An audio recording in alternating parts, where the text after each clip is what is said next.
Imagine lying in a frozen foxhole somewhere in occupied Ukraine in the winter of 1943.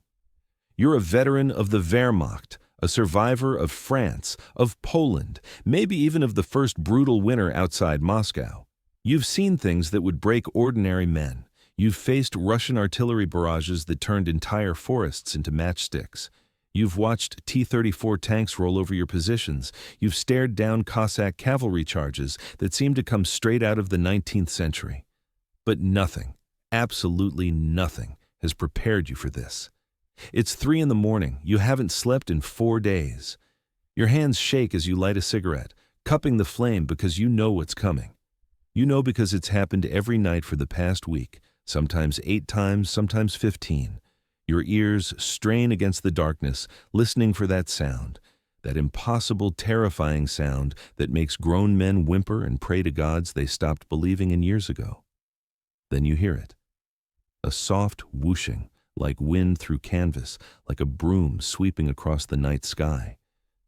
It's so quiet, you almost convince yourself it's nothing, just the wind, just your exhausted mind playing tricks.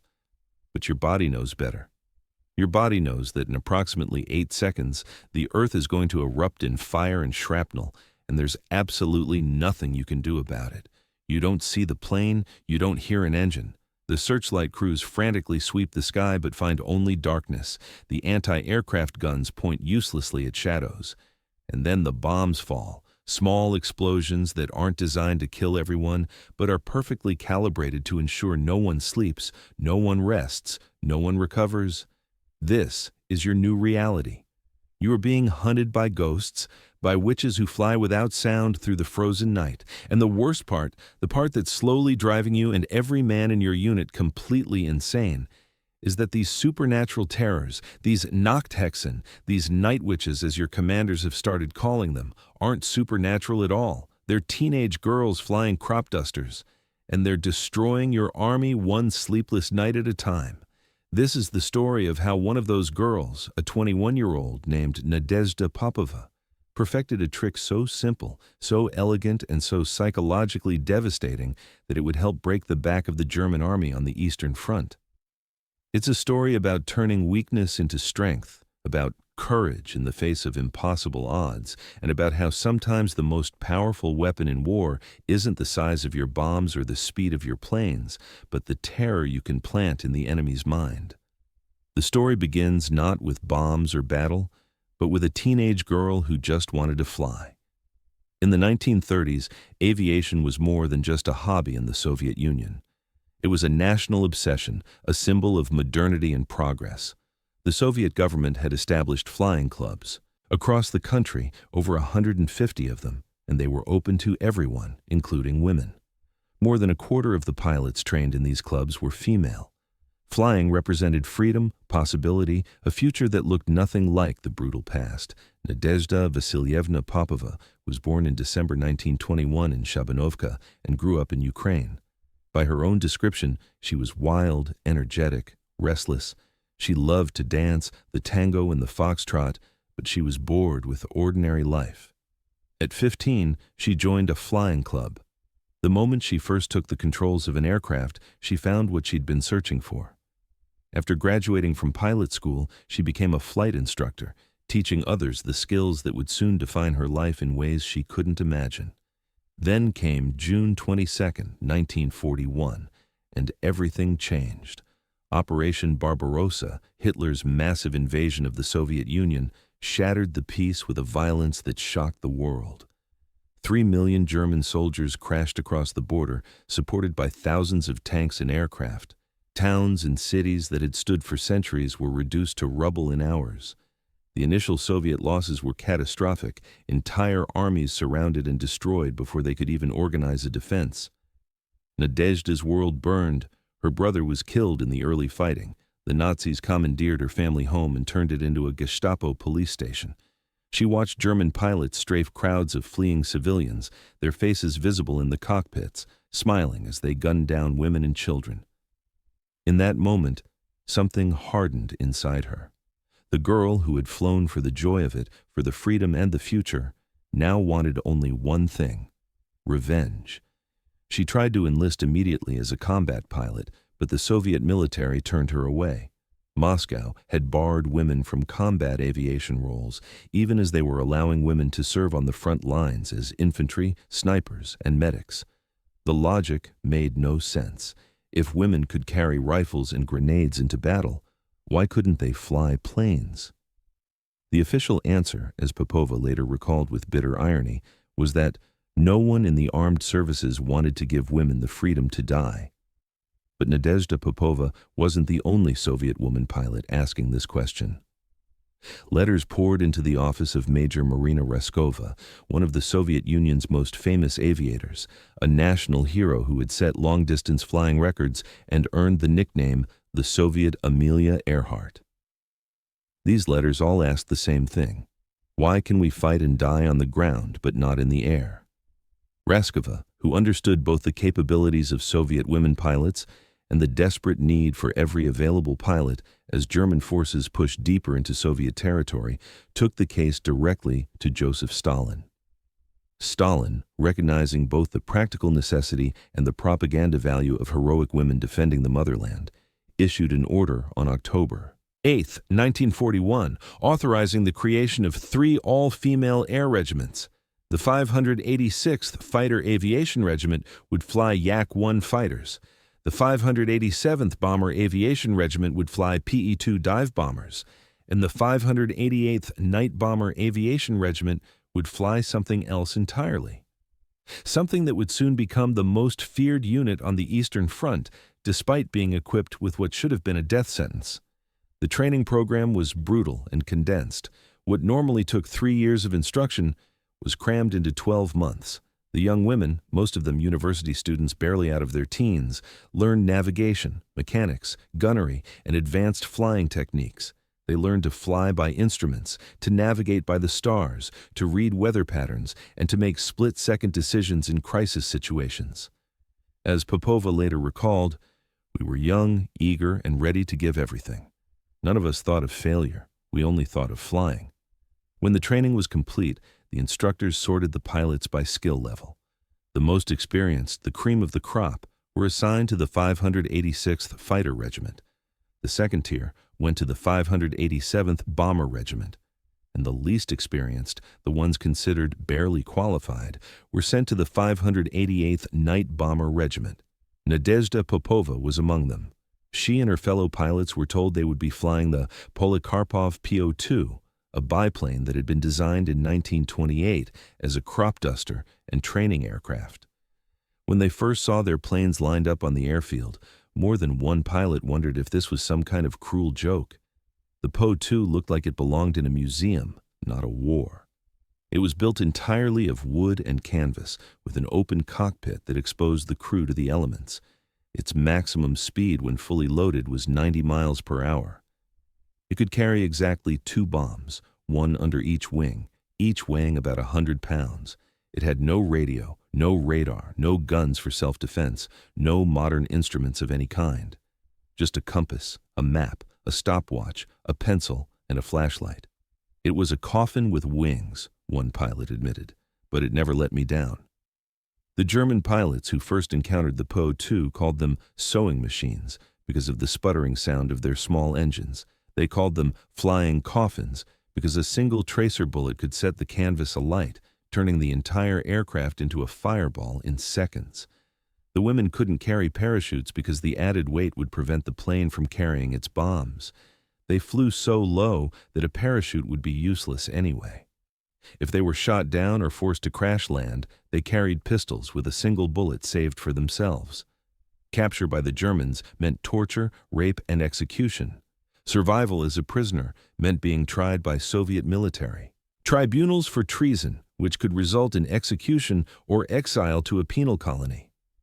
Death in combat was the only acceptable outcome. The Soviet military hadn't prepared for female pilots in any practical sense. There were no women's uniforms, so the pilots were issued oversized men's flight suits and boots. Popova and her fellow pilots stuffed rags into their boots to make them fit. They cut and sewed their uniforms with needles and thread salvaged from the very planes they flew. Some cut their hair short to fit under their helmets, though others painted flowers on their aircraft and used navigation pencils as lipstick, small acts of feminine defiance against the machinery of war. Everything about their situation should have been hopeless. They were flying obsolete aircraft that looked like they'd been pulled from a scrapyard. They had minimal training compared to their male counterparts.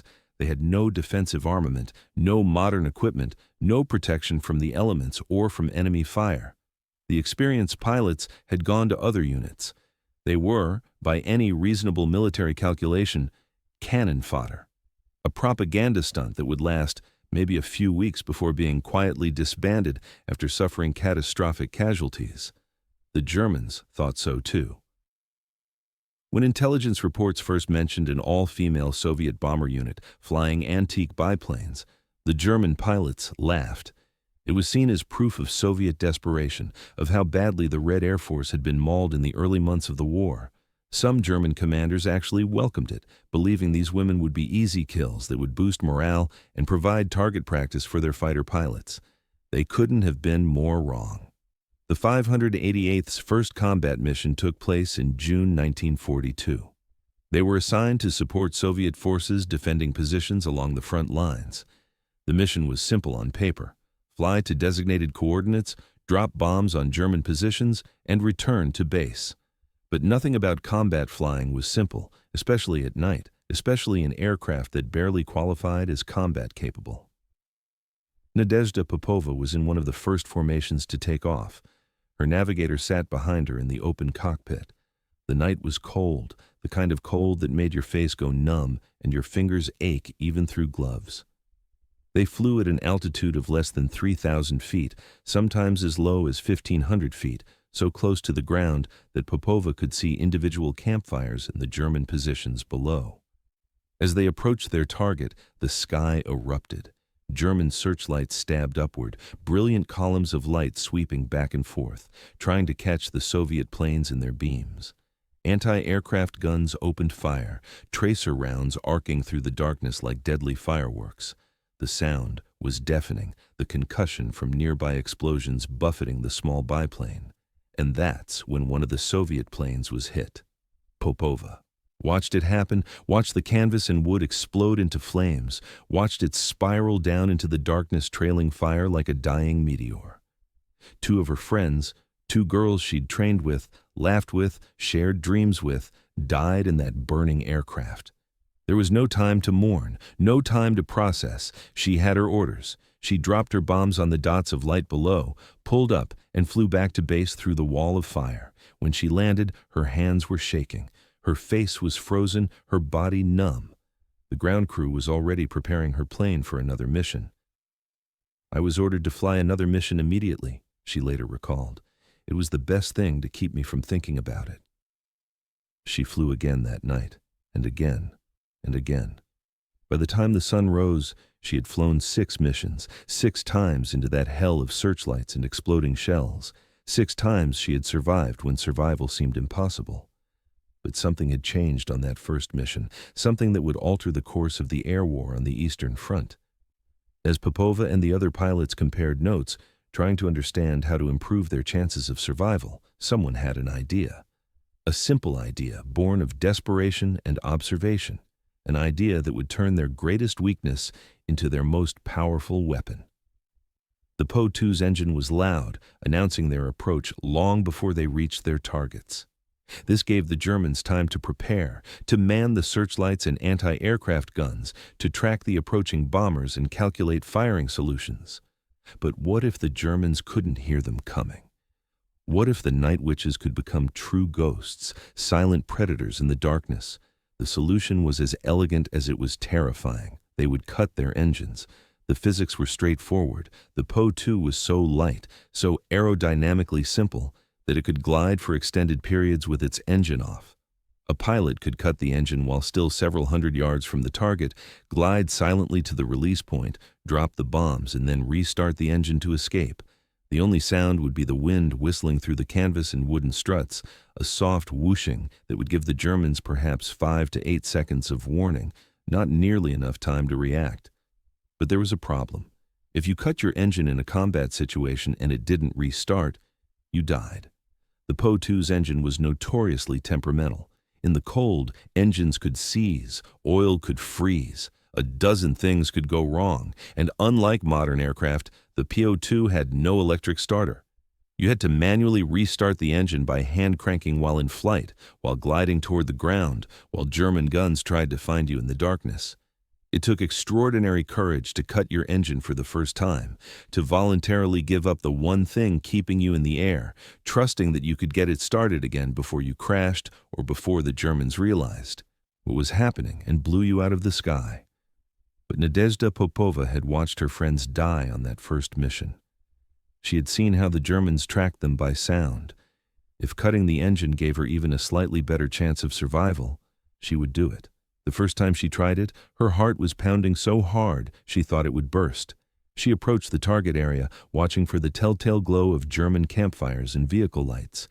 When her navigator tapped her shoulder, signaling they were at the optimal glide point, Popova reached forward and shut off the engine. The sudden silence was overwhelming. For a pilot, the engine is life itself, the constant reassuring roar that tells you everything is working, that you're in control. When it stopped, the only sounds were the wind through the struts and wires, making that soft whooshing noise, and her own breathing, quick and shallow with fear and adrenaline. The plane glided forward, descending slowly toward the target. Below, she could see the German positions, soldiers moving around campfires, vehicles parked in neat rows. They had no idea she was coming.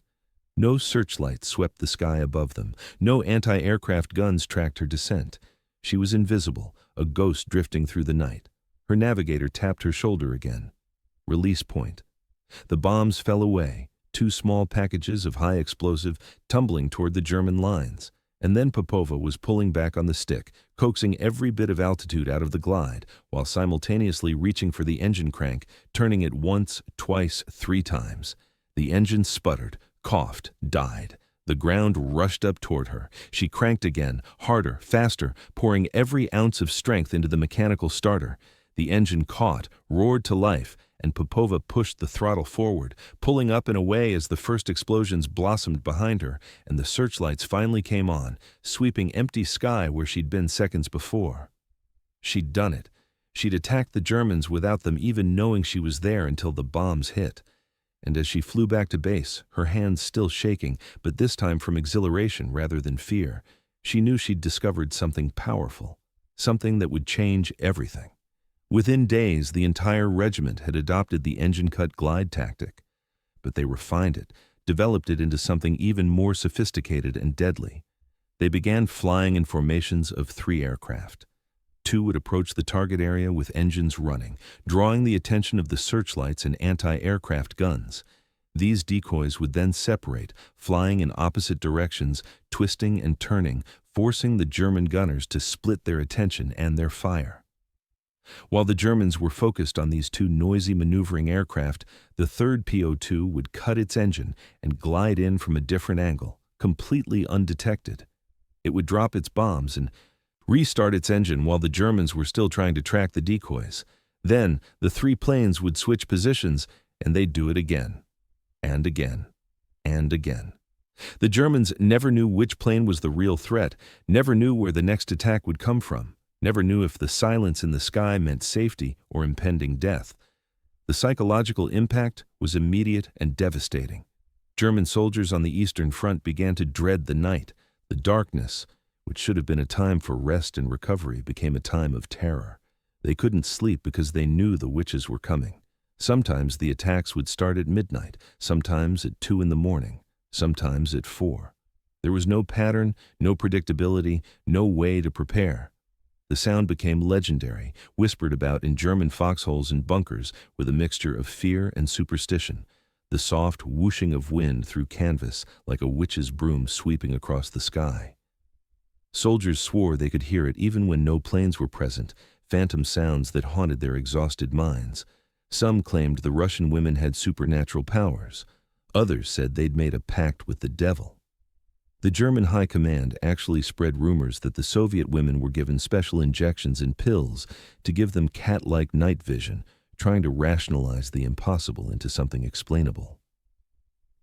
This, of course, was nonsense, Popova later said with what you imagine was a slight smile. The truth was far simpler and far more impressive. They were just highly skilled pilots who had learned to exploit every advantage their situation offered. The PO-2's wooden and canvas construction made it nearly invisible to German radar, which was designed to detect metal aircraft. Its slow speed meant German fighter planes, which had higher stall speeds, couldn't effectively engage it without risking their own crashes. Its small size and maneuverability made it hard to track and hit, and its ability to take off and land on improvised runways meant the Night Witches could operate close to the front lines, moving their base of operations constantly, staying one step ahead of German attempts to locate and destroy them. But the greatest advantage was psychological. Every night, the German soldiers had to be ready. Every night they had to man the searchlights and the anti-aircraft guns. Every night they had to listen for that sound, strain their eyes against the darkness, wonder if tonight would be the night a bomb landed in their foxhole. The physical damage from each individual attack was relatively small, 200 pounds of explosives per plane. But the cumulative effect, night after night after night, was enormous. Exhaustion, paranoia, demoralization. These weren't just bombs the Night Witches were dropping, they were dropping terror itself. Nadezhda Popova became one of the masters of this new form of warfare. On good nights, she would fly 8 missions. On bad nights, when the front was particularly active, or when weather conditions allowed for extended operations, she would fly up to 18 missions between sunset and sunrise. Each mission lasted 30 to 50 minutes. She would drop her 2 bombs, return to the temporary airfield, land, watch the ground crew refuel and rearm her plane in a matter of minutes, take off again, and do it all over. Hour after hour, night after night, week after week, month after month. The pace was relentless and exhausting. In the winter, when temperatures dropped well below freezing, her face would go numb in the open cockpit. Frost would form on her goggles. Sometimes, if she touched the metal parts of the aircraft with her bare skin, the flesh would stick, tearing away when she pulled her hand back. In the summer, they flew through clouds of mosquitoes so thick the pilots breathed them in. They endured rain that soaked through their flight suits, winds that buffeted the small planes like toys, and the constant grinding fear that at any moment a tracer round would find them and they would become one more fireball in the night sky. The losses were brutal. 32 Night Witches would die in service before the war ended. Some were shot down by anti-aircraft fire, some crashed in bad weather, some had mechanical failures at low altitude with no room to recover. Marina Raskova herself, the woman who had created the regiment, was killed in January 1943 when her plane crashed in poor visibility while leading her unit to a new base. But Popova survived. Mission after mission, night after night, she survived. She became legendary not just for the number of missions she flew, but for the close calls that should have killed her, but didn't.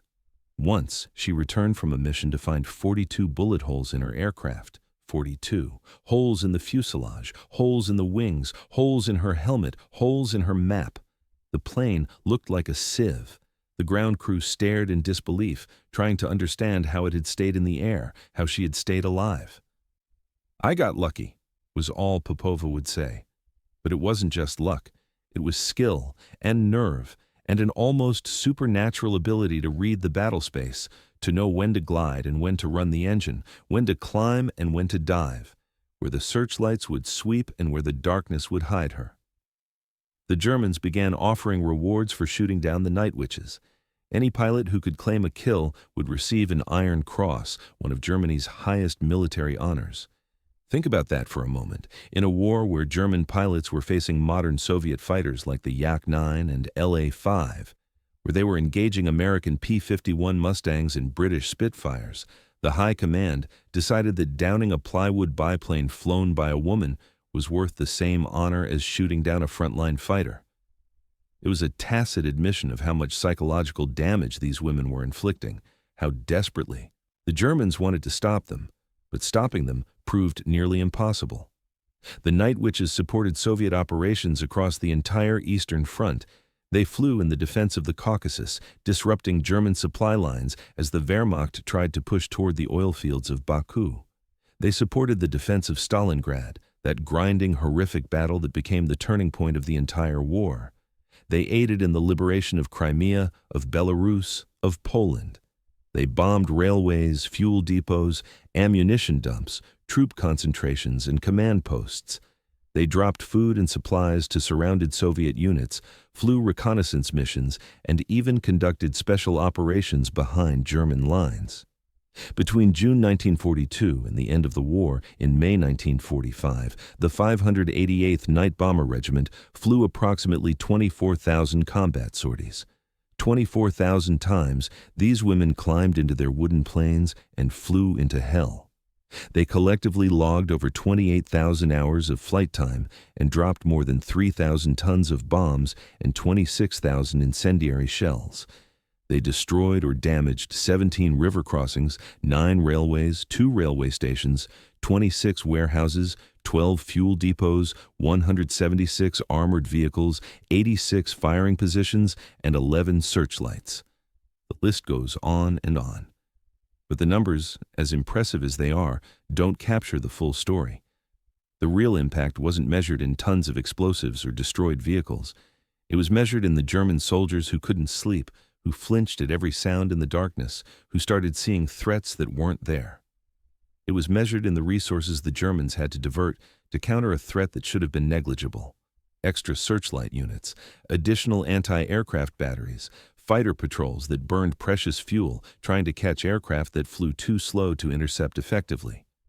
All of this was resources not being used against Soviet ground forces, not being used to defend against daylight bombing raids, not being used where they might have made a strategic difference. In February 1943, in recognition of their achievements, the 588th was redesignated as the 46th Taman Guards Night Bomber Aviation Regiment. The Guards designation marked them as an elite unit, an honor usually reserved for units that had distinguished themselves through exceptional courage and effectiveness in combat. The Taman designation honored their operations over the Taman Peninsula, where they had provided crucial support during the Soviet offensive to liberate the region. By any measure, they had proven themselves. The least qualified pilots, flying the worst aircraft, operating under conditions that should have led to their destruction in weeks, had become one of the most feared and effective units on the Eastern Front. Male pilots who had initially mocked them now flew alongside them with respect. Soviet propaganda celebrated them as heroes, symbols of Soviet determination and the power of women defending the motherland. But for Popova and her fellow night witches, it wasn't about glory or recognition. They were doing a job that needed doing. We bombed, we killed. It was all a part of war, Popova said in a 2010 interview. We had an enemy in front of us, and we had to prove that we were stronger and more prepared. There's a moment late in the war, a small story that captures something essential about these women. In 1945, after being shot down and separated from her unit, Popova found herself in a crowd of retreating Soviet troops and civilians. She was trying to make her way back to her regiment when she noticed a wounded fighter pilot sitting on the ground, reading a book despite his injuries. The book was And Quiet Flows the Don, Mikhail Sholokov's epic novel about Cossacks and war and the Russian soul. His name was Semyon Kharlamov, and they struck up a conversation. She read him poetry. They talked about the book, about the war, about life beyond the killing. Then they separated, swept apart by the chaos of the front.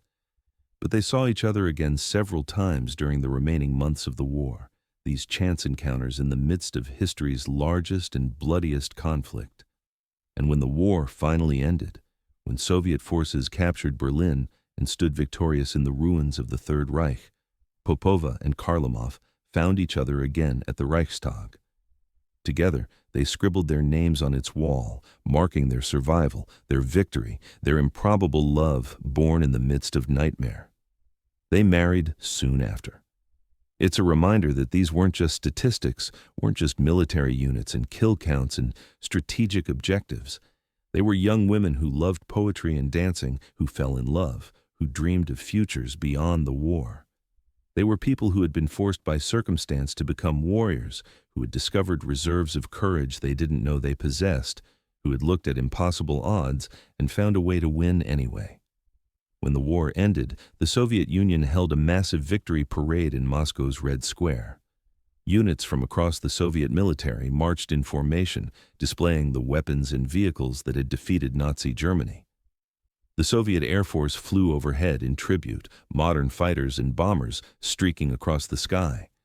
But the Night Witches weren't invited to participate. The official reason was that their PO-2 biplanes flew too slowly and would disrupt the parade's timing. The real reason, many suspected, was that the Soviet military establishment was eager to return to the traditional order where women didn't fly combat missions.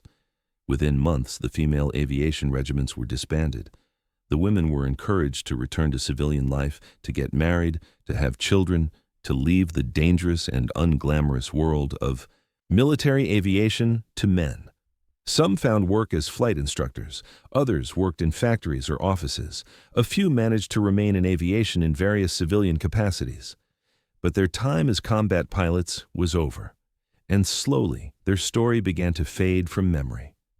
The Soviet Union had plenty of war heroes to celebrate, and the Night Witches, for all their achievements, didn't fit the post-war narrative the government wanted to promote. They were too independent, too unconventional, a reminder of a time when the normal rules didn't apply because survival itself was at stake. But Nadezhda Popova never forgot. She lived in Moscow after the war, working as a flight instructor, raising her son Alexander, who would become a general in the Belarusian Air Force. Her husband Semyon died in 1990, but Popova lived on until 2013, reaching the age of 91. In her later years, as the Soviet Union collapsed and then as a new Russia emerged, interest in the Night Witches began to revive. Historians started writing about them, journalists interviewed the surviving veterans. Their story was rediscovered by a new generation. In her final interviews, Popova was asked again and again the same question. How did you do it?